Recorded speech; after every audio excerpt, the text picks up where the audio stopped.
She quack quack quack, polelele, shilele bak bak bok quack, polelele, bilele bop bop bop. Yeah, hello. This is a supply store? Yeah, great.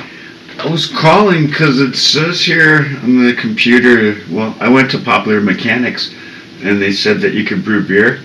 So, yeah, I just wanted to order like some grain and stuff. I was going to turn water into beer. Yeah, that's what I want to do. Uh huh. Yeah, so I just want some grains and magic water and whatever else I need. Yeah, probably a bucket. Sure, sure. I don't know. I didn't read the article. I thought you guys would know since you're the beer people. Yeah. Oh, all right.